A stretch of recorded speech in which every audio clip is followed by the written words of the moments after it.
سبحان اللہ سبحان اللہ سبحان اللہ. یہ تھے علامہ حجت الاسلام مولانا سید ثقیب آخری صاحب جو ابھی خطاب فرما رہے تھے. حضرات آئیے اس سلسلے کو آگے بڑھاتے ہیں، اور اب میں بے حد ادب اور احترام کے ساتھ آج کی اس محفل کے مہمان خصوصی عزت مآب عالی جناب سید صدق رضی صاحب سے درخواست کرتا ہوں کہ اس موقع پر اپنے خیالات پیش کریں. سید صدق رضی صاحب.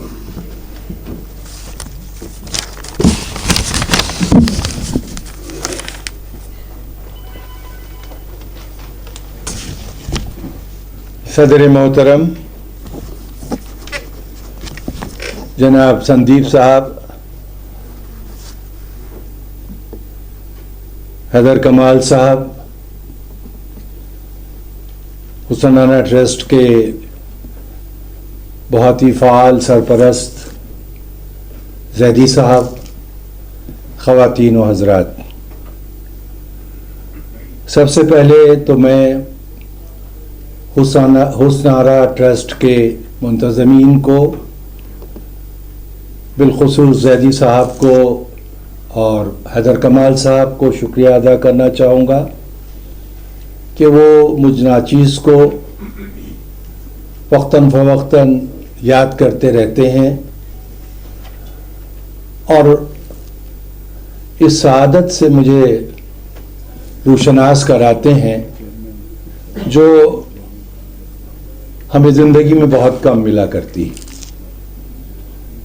سید عالم جناب فاطمہ زہرا صلوات اللہ علیہا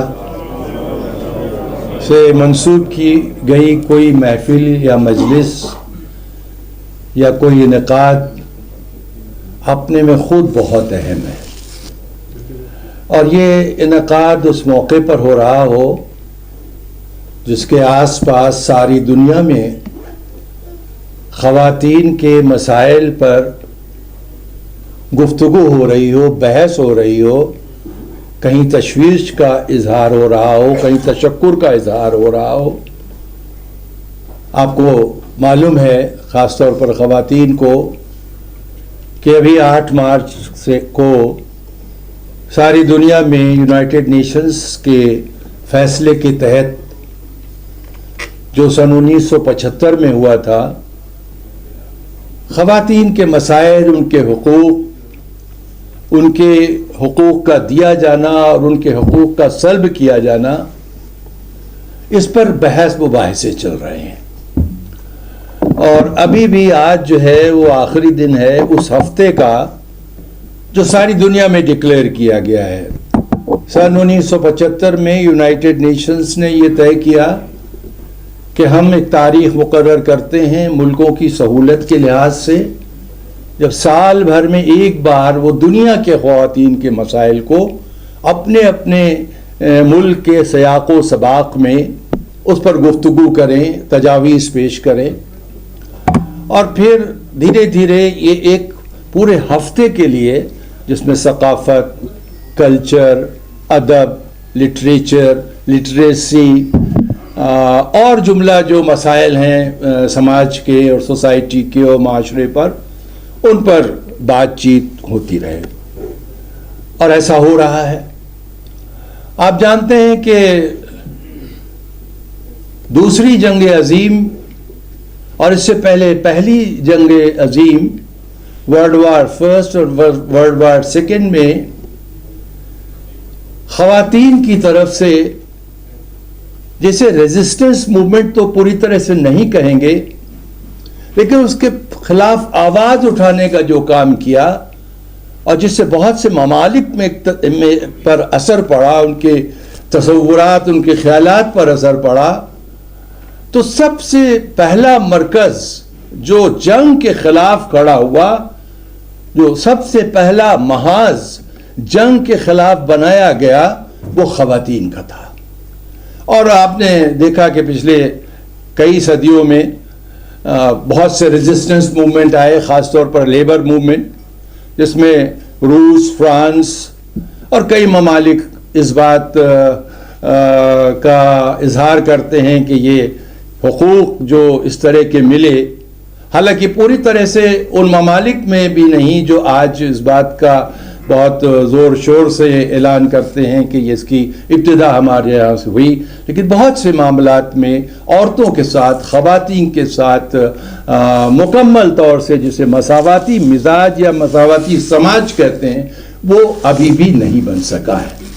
یہ اچھی بات ہے کہ اس کے لیے کاوشیں ہو رہی ہیں، کوششیں ہو رہی ہیں، لیکن اس کے باوجود بھی سماج میں دو حصوں میں انسان بٹا ہوا ہے، ایک عورت کی صورت میں اور ایک مرد کی صورت میں، اور یہ مان کے چلا جاتا ہے کہ جب سن 1975 میں یونائٹڈ نیشنز یہ فیصلہ کرتی ہے کہ ہمیں ایک دن منانا چاہیے اپنے 365 دنوں میں جو مخصوص طور پر عورتوں کے مسائل سے منسوب کیا جائے، تو اس کا مطلب ہے کہ مسائل ابھی باقی ہیں۔ انسان کے مرد ہونے کے مسائل دوسرے ہیں اور انسان کے عورت ہونے کے مسائل دوسرے ہیں، اور جب میں انسان کا لفظ استعمال کر رہا ہوں تو مخلوق الہیہ میں انسان کا درجہ اگر کسی نے عورتوں کو دیا ہے تو وہ مذہب اسلام ہے، جس نے سب سے پہلے یہ تصور پیش کیا کہ خواہ عورت ہو یا مرد اللہ کی نظر میں دونوں برابر ہیں، جبکہ اور اقوام اور مذاہب، اس سے پہلے ان کا میں نام لے کے تذکرہ نہیں کرنا چاہوں گا، دانشوروں کا مجمع خصوصی مجمع ہے، وہ جانتے ہیں کہ عورت کے بارے میں کس کس طرح کے تصورات بلند کیے گئے ہیں، لیکن ٹھیک ہے تبدیلی آئی، اور اس میں کوئی شک نہیں کہ جب انسان نے اپنے دوسرے صنف کو موقع دیا ہے تو اس نے اپنا لوہا منوایا ہے، چاہے وہ آج کے ماڈرن زمانے کی آپ ان تمام چاہے وہ وزیر ہوں، چاہے وہ صدر ہوں، یا ملک کے کسی اور اہم عہدوں پر فائز ہوں، چاہے وہ تعلیم کے معاملے میں ہوں، چاہے وہ تعلیم میں مخصوص تعلیم ڈاکٹری کی ہو، انجینئرنگ کی ہو، پائلٹ کی ہو، ہوا میں جانے کی ہو، اسپیس میں جانے کی ہو، آسمان میں پہنچنے کی ہو، آسمان کو چھونے کی ہو، چاند میں پہنچنے کی ہو، عورت بالمقابل مرد کے کہیں بھی پیچھے نظر نہیں آتی۔ تو یہ تبدیلی کی ابتدا کئی صدیوں کے ایک زبردست مطالبے کے بعد یہ ہوئی کہ انسان نے سمجھا، جیسے اپنے ملک میں ہے کہ بھئی اپنے یہاں اگر آپ دیکھیں تو 50% خواتین ہیں، لیکن اب اس 50% کا ہیومن ریسورس جو ہے، جیسے ہیومن ریسورس منسٹری جو ہے اس سے ڈیل کرتی ہے، ہم کس حد تک اس کو پا رہے ہیں، یہ ایک بڑا سوال ہے، اور اس موقع پر اس پر زیادہ میں کوئی روشنی نہیں ڈالنا چاہوں گا، لیکن میں یہ کہنا چاہوں گا کہ یہ پچھلی 19 اور 20 کی جو صدی ہے وہ عورتوں کے حصولیابی کے لحاظ سے بہت بڑی صدی مانی جاتی ہے، جس میں مختلف جو ہماری زندگی کے میدان ہیں ان میں عورتوں نے اپنا بہت اچھا پرفارمنس کیا ہے، جس کا میں تذکرہ ابھی آپ کے سامنے کر چکا ہوں۔ لیکن ایک بات میں عرض کرنا چاہوں گا کہ جنگ ہو یا امن ہو، جنگ ہو، قدرتی آفات ہوں، دنگے اور فساد ہوں، فرقہ وارانہ فسادات ہوں یا وہ مذہبی فسادات ہوں، کوئی بھی سماج میں ہنگامہ پیدا ہوتا ہے تو سب سے زیادہ خاتون جو ہے اس سے متاثر ہوتی ہے، سب سے زیادہ عورت اس سے متاثر ہوتی ہے، اور سب سے زیادہ بچے اس سے متاثر ہوتے ہیں۔ اس لیے جب ہم عورتوں کے مسائل کے اوپر ایک توجہ دلانے کی کوشش کر رہے ہیں اور معصوم عالم کو اپنے ایک سہارا بنایا ہے ان تک پہنچنے کے لیے، تو یقینی طور پر ہمیں اس پر توجہ دینی ہوگی کہ جنگ اور امن میں کون بہتر ہے عورتوں کے لیے، اور اسی لیے مرد جنگ چاہتا ہے لیکن عورت جنگ کی مخالفت کرتی ہے، اور اس کا جو ریزسٹنس ہے وہ ہمیشہ نقص امن کے خلاف ہے، سماج میں اس طرح کا جو رد و بدل ہوتا ہے اس کے خلاف ہے، لیکن ہم اس کی طرف پوری طرح سے توجہ نہیں دیتے، اور اس میں کوئی شک نہیں کہ امن کا زمانہ ہو یا امان کا زمانہ ہو۔ امن کے زمانے کو شاید ہم یہ سمجھ بیٹھے ہیں کہ جب لڑائی نہ ہو تو وہی امن ہے، لیکن عورت کے لیے ہمارے اور آپ کا جو ایک سادھارن امن ہے وہ وہ غیر امنی کا اور نقص امن کا اندیشہ بھی پیدا ہو جاتا. آج کے جو حالات ہیں اس کو میں روشنی ڈالنا چاہوں گا,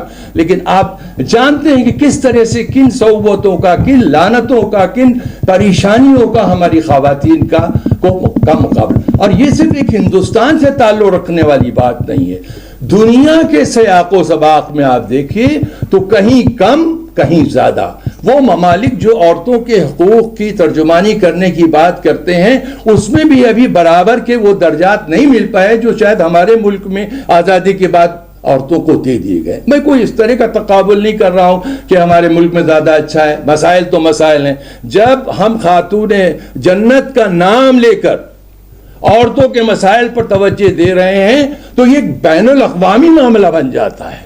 یہ صرف ایک مذہب اور ایک ملک اور ایک فرقے اور ایک خطے سے تعلق نہیں رکھتا, کیونکہ خاتون جنت جناب فاطمہ زہرا صلی اللہ علیہ کی زندگی ایک ایسی پاک اور مطہر زندگی ہے جو ساری دنیا کی خواتین کے لیے ایک مظہر بن سکتی ہے ان کی زندگی میں پسماندگی سے اٹھ کر ایک نئے سماج میں جوڑنے کی. جو ریلیونس ہے جناب فاطمہ زہرا صلوات اللہ علیہ کا وہ آج بھی اسی طرح بنا ہوا ہے, کیونکہ آپ جناب فاطمہ کی زندگی کی طرف توجہ فرمائیے. حضرت محمد مصطفیٰ صلی اللہ علیہ وسلم اس ماحول میں جس ماحول میں عورت کا کوئی درجہ ہی نہ ہو, یعنی یہ کہ کچھ قبائل ایسے کہ بیٹی پیدا ہو جائے تو اس کو زندہ دفن کرو, اس ماحول میں آپ بیٹی کے لیے تعظیم کے لیے کھڑے ہو جاتے ہیں. اب آپ دیکھیے کانٹیکس دیکھیے, آج کے کانٹیکس میں دیکھیے اور 1400 سال پہلے کے کانٹیکس میں دیکھیے, کیا آج ابھی وہ اثرات ہم نے لے لیے ہیں مکمل طور پر؟ میں دوسروں کی بات نہیں کرتا ہوں, اپنوں کی بات کرتا ہوں. ہم بڑے فخر کے ساتھ کہتے ہیں کہ اسلام وہ پہلا مذہب ہے جس نے سب سے پہلے باپ یا ماں کی وراثت یا جائیداد میں حق جو دیا ہے وہ لڑکیوں کو دیا ہے سب سے پہلے. مجھے یاد آتا ہے میں اس وقت وزیر تھا اور نرسنگ راؤ صاحب جو تھے وہ پرائم منسٹر تھے. ایک کابینٹ کی میٹنگ ہو رہی تھی اور ہماری ایک ساتھ کی کولیگ تھی, انہوں نے کچھ اس طرح کا اعتراض کیا تو انہوں نے کہا کہ نہیں آپ جانتے نہیں, آپ نے پڑھا نہیں, مسلم لا آپ نے نہیں پڑھا. اس لیے کہ مسلم لا میں دنیا کے اندر جو سب سے پہلا پرسنل لا ہے وہ مسلم لا ہے جس میں حق دیے. لیکن میں بڑی معذرت کے ساتھ کہنا چاہوں گا کہ شاید ہم میں بہت کم لوگ ایسے ہوں گے جو اپنی جائیداد کی وراثت میں وہ حصہ جو قرآن نے اور جو ہماری شریعت نے فکس کیا ہے لڑکیوں کے لیے کیا وہ دے دیتے ہیں. ہم ان سے آگے نہیں ہو سکتے جو ہمارے بڑے بھائی ہیں جو اس ملک میں اکثریت میں ہیں, لیکن ہم کیا ان سے پیچھے ہیں یا نہیں, اس پر بھی ہمیں غور کرنا ہوگا. میں آپ کو یاد دلانا چاہوں گا کہ جواہر لال نہرو جب پرائم منسٹر تھے تو ہندو کوڈ بل آیا. اس ہندو کوڈ بل میں یہ خاص بات اظہار کی گئی جو بعد میں قانون بن گیا کہ 50% جو جائیداد کا ورثے کا حصہ ہے وہ لڑکیوں کو جائے گا. لیکن میں اپنے ہندو بھائیوں سے جو یہاں پر موجود ہیں اگر تم ان سے سوال کرنا چاہوں گا کہ دل پہ ہاتھ رکھ کے صدق کے دل سے کہیے کہ کتنے لوگ ہیں جو 50% کا حصہ اپنی لڑکیوں کے لیے دے دیتے ہیں. کوئی کہتے بھائی تو ہم ان کو استری دھن دے دیا ہم نے, تو استری دھن سے اور جائیداد میں حصے سے بڑا فرق ہے. تو اس طرح کا استحصال ہمارے سماج میں بھی ہو رہا ہے. لیکن اسلام نے ان تمام نزاکتوں کو اپنے سامنے رکھا اور اس کا سب سے بڑا ریپرزنٹیشن جو ہے وہ جناب فاطمہ صلوات اللہ علیہ کا ہے. اور دو چیزیں جو آج اس کا میں نے ابھی شروع میں کہا کہ ریلیونس کیا بنتا ہے وہ یہ کہ علم سے پوری دلچسپی. جناب فاطمہ صلوات اللہ علیہ جو ہمارے نبی کی بیٹی ہیں, رسول کی بیٹی ہیں, علی کی زوجہ ہیں, حسنین کی والدہ ہیں, زینب کی والدہ ہیں, جو فاتح کربلا بھی ہے, جو کا فاتح کوفہ و شام بھی ہے, اس کی سب سے بڑی کوالٹی جو مجھ کو دیکھنے کو ملتی ہے, شاید آپ بھی اس سے پوری طرح سے متفق ہو, کہ علم سے پوری دلچسپی اور علم کی گہرائیوں سے پوری عمیق گہرائیوں سے پوری دلچسپی.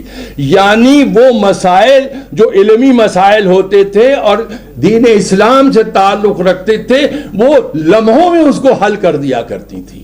شاید اس اس پہلو پر ہم کم توجہ دیتے ہیں. ہم یہ ضرور کہتے ہیں کہ علی سب سے علم کا دروازہ تھی، یقینی طور پر. آپ ہی نے تو کہا تھا کہ پوچھ لو جو کچھ پوچھنا ہے اس سے پہلے کہ میں، لیکن ان کی زوجہ اور اس تربیت کا، اس علم کا اثر اتنا زیادہ. دیکھیے انسان صرف اپنی شخصیت سے پہچانا جائے، اور جب تک وہ رہے یا اس کے کچھ دنوں بعد اس کے اثرات زمانے پر پڑیں، لیکن اپنے خاندان پر اس کے کیسے اثرات پڑے ہیں یہ سب سے زیادہ ضروری ہو جاتا ہے. اپنے معاشرے پر اس کے اثرات کیسے پڑے.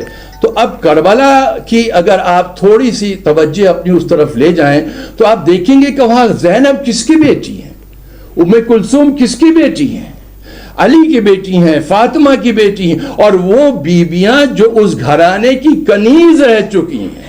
فضہ کون ہے؟ حبش کی شہزادی ہیں اور کنیز زہرا ہیں، اور وہ نظام، اس نظام سے نکل کے آئی ہیں کہ کربلا میں یزید کے دربار میں جب یہ خواہش کرتا ہے کہ میں زینب کو دیکھنا چاہتا ہوں، تو جناب زینب آپ جانتے ہیں کہ اپنے چہرے پر اپنے بال بکھرائے ہوئے ہیں، اور یہ کہا جاتا ہے کہ سامنے سے لوگ ہٹ جائیں اور میں زینب کو دیکھنا. تو ایک حبشی ملک کی رہنے والی کنیز نے کھڑے ہو کر اس طرح للکارا تھا کہ اے حبش کے سپاہیوں، کیا تمہاری حمیت مر چکی ہے کہ تمہارے سامنے تمہارے گھر کی، تمہارے گھرانے کی ایک خاتون کو کہا گیا تھا کہ فضہ کو بھی سامنے سے ہٹا دو. تو اسی وقت آپ جانتے ہیں کہ تلوار نے سونت لی تھی حبشی شہزادی. میرا کہنے کا مطلب یہ ہے کہ علم کی فضیلت آج ہمیں اپنی خواتین کو ہر طرح سے سمجھانی ہو.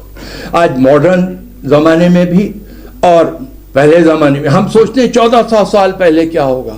ارے مجھے کہنے کی اجازت دیجئے کہ ہیومن رائٹس اور وراثت میں اپنے حق کی لڑائی لڑی جناب فاطمہ زہرا نے. یہ پہلی لڑائی تھی جو اسلام کے پردے میں کسی عدالت میں جا کے لڑی گئی.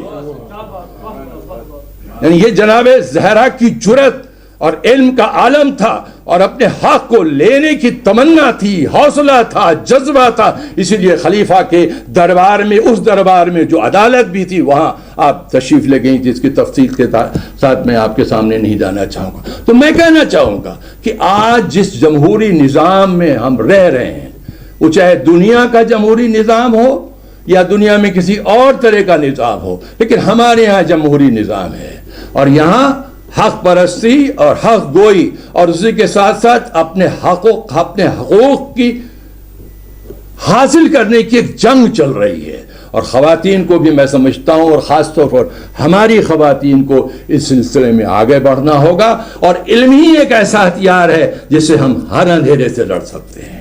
ہماری وہ مخدرات عصمت و طہارت جو چاہے کربلا میں رہی ہوں، اور چاہے مکے میں رہی ہوں، اور چاہے مدینے میں رہی ہوں، چاہے کوفے سے گزری ہوں، چاہے شام کے دربار میں ٹھہری ہوں، انہوں نے اپنی حق گوئی سے، اپنی خطابت سے، اپنے علم سے ان لوگوں کے سر نگوں کر دیے تھے جو تلوار کے متوالے تھے، خون پی کر سمجھتے تھے کہ وہ ساری دنیا کو جیت لیں گے. لیکن آج ان کا کہیں نام نہیں. میری بہنوں، میری بیٹیوں، میں سب سے ہی گزارش کرنا چاہوں گا کہ علم کا دامن اور اسی کے ساتھ ساتھ قانون شریعت کے مطابق اپنے حقوق کی لڑائی کو ہمیشہ جاری رکھنا. میں سمجھتا ہوں حضرت فاطمہ زہرا صلوات اللہ علیہا کے سلسلے میں سب سے بڑی عقیدت مندی کا اظہار یہی ہوگا. میں ان الفاظ کے ساتھ آج جو انٹرنیشنل جو ساری دنیا میں منایا جا رہا ہے، اور یہ ہمارا ایک جلسہ جو ہے ایک نمائندہ جلسہ ہے، اس کے تمام سامعین کا شکریہ ادا کرنا چاہوں گا کہ انہوں نے مجھ ناچیز کو تھوڑا سا وقت دیا اور میرے دل کے جو جذبات تھے انہیں سننے کی مہربانی فرمائی. خدا حافظ.